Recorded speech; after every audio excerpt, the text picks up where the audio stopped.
Hello and welcome to this Filbert Flies review of TropicalSim's Faro airport scenery for Microsoft Flight Simulator.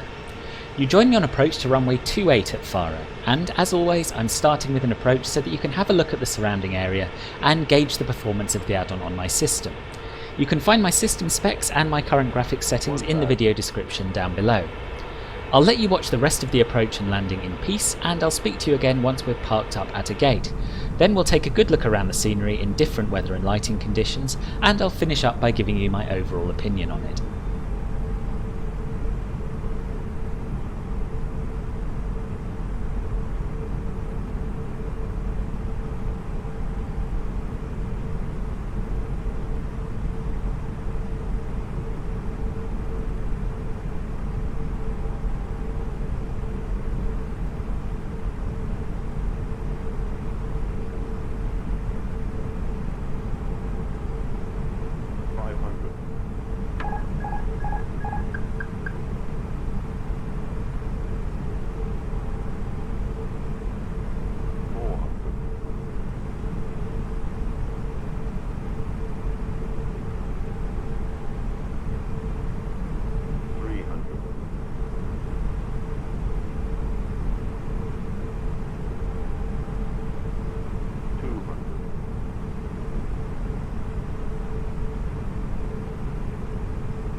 Welcome to Faro. We're parked up here on stand 316 and we'll start by having a little look at the jetway connecting to the aircraft. And that has connected absolutely perfectly, which is good to see. The reason for this, I think, is that default jetways have been used here. But that said, they have slapped some advertising on the side of them and they look pretty reasonable to me. Let's move on to having a look at some of the modelling and texturing of the main terminal building. Starting with this jetway structure here, you'll notice that the numbers are not the best. They're quite low resolution, quite pixelated and quite blurry. That said, I didn't notice this from the aircraft cockpit. What I do like is the weathering on the top here, that looks pretty good. But yes, not a great first impression overall. Moving on to the terminal building, and the story is much the same here. The textures are quite blurry if you get close. They are quite nicely weathered, and again from the aircraft cockpit they didn't look too bad. We have opaque window textures which reflect the light quite nicely, and they're a little bit flat and dull, but they don't do a bad job of representing windows. Moving up to the roof, and the story is much the same again. Fairly low resolution textures, not the best model. This should be a lot more rounded than it is, I would say. We do have some quite pronounced edges along here and corners. The airport signage looks pretty reasonable from a distance, but if you get up close you'll notice again some jagged edges, which is a little bit of a shame. And also if we move around to the back of this sign, you'll notice that the whole thing is pretty two-dimensional and poorly put together. These support poles don't attach in any way.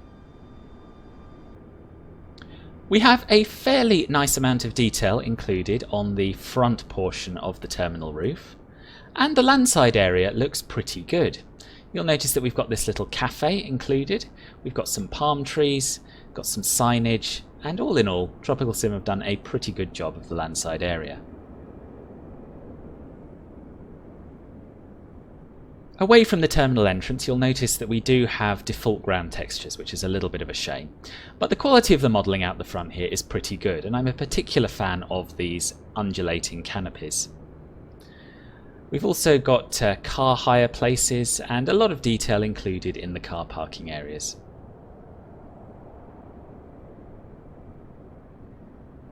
Bizarrely, some of the peripheral buildings look rather better than the main terminal itself. This portway building here, for example, has been really very nicely modelled, as have the 3D vehicles out the front of it.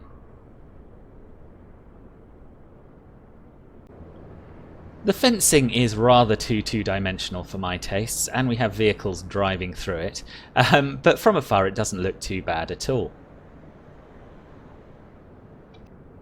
There are quite a few little irritations here and there, such as these concrete barriers which have just been plonked down in the middle of a roadway, which to me shows a total lack of attention to detail. There are no static aircraft included with this scenery. If you saw someone approach, that's because I'd forgotten to turn off the AI traffic. What we do have, however, is a good amount of ground clutter. The models used look really pretty good. They're well textured and they're all wearing appropriate liveries. Almost all of the ground textures at this airport are the default AutoGen Microsoft Flight Simulator ground textures, without any manual corrections or any editing whatsoever. That's right, in a €20 add-on. I think this might be a first.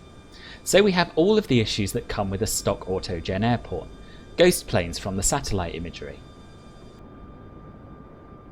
Ghost taxiway centerlines that don't line up with the AutoGen taxiway centerlines. Splodges where the stand numbers and other ground markings from the imagery have been removed by the AI. They have, however, added stand numbers, airside roadways and other ground markings, and these look pretty good, so that's something, I suppose.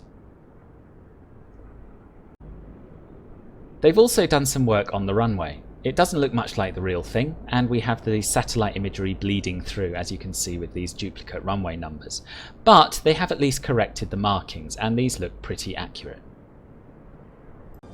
The night lighting is not too bad. The apron is nicely lit by these downlighters, and the terminal looks pretty convincing. It does of course rely on flat opaque window textures, and these do get a little repetitive if you look closely, but they do at least give a fairly convincing representation of a lit terminal interior.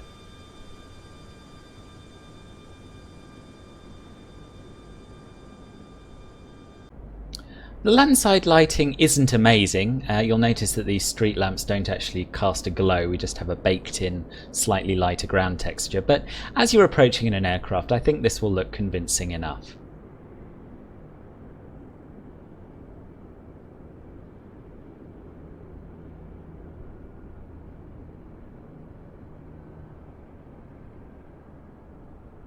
The remote stands are nicely lit, and although I'm pretty sure it's default, the taxiway and runway lighting looks pretty good as well.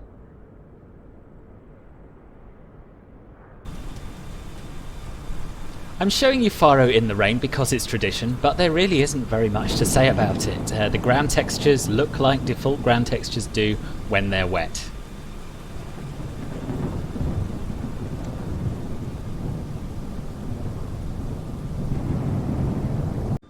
So, what do I think of TropicalSim's Faro? Well, overall, I'd say it's on the lower end of average.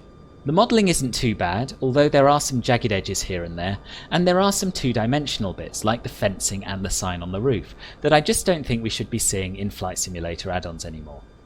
The texturing is good in some places, but poor in others. There are oddities like concrete barriers plonked in the middle of a roadway, which suggest the scenery was rushed. But at the same time, there are some areas that show real attention to detail, like the portway building, the ground clutter and the night lighting. I think the use of uncorrected default ground textures is unforgivable in a payware add-on, especially a €20 payware add-on. But at the same time, when you're parked up at a gate and you're looking at the terminal, it does look like Faro Airport, and it has quite a nice atmosphere in spite of its shortcomings. Do I think it's worth €20? No, I don't. But I think it has the potential to be really good, and I hope that TropicalSim will take the time to bring it up to the standard we've come to expect from Microsoft Flight Simulator sceneries at this price point. Thank you very much for watching, and I hope you found this review useful. If you have, please give it a thumbs up and click the subscribe button. Additionally, if you'd like to support the channel to help me produce more videos like this, you can make a donation via Streamlabs or buymeacoffee.com, which are linked to in the description. Or you can join Club Filbert, my channel membership program. Click the join button below the video to find out more. Thanks again, and I hope to see you again soon here on Filbert Flies. Bye bye.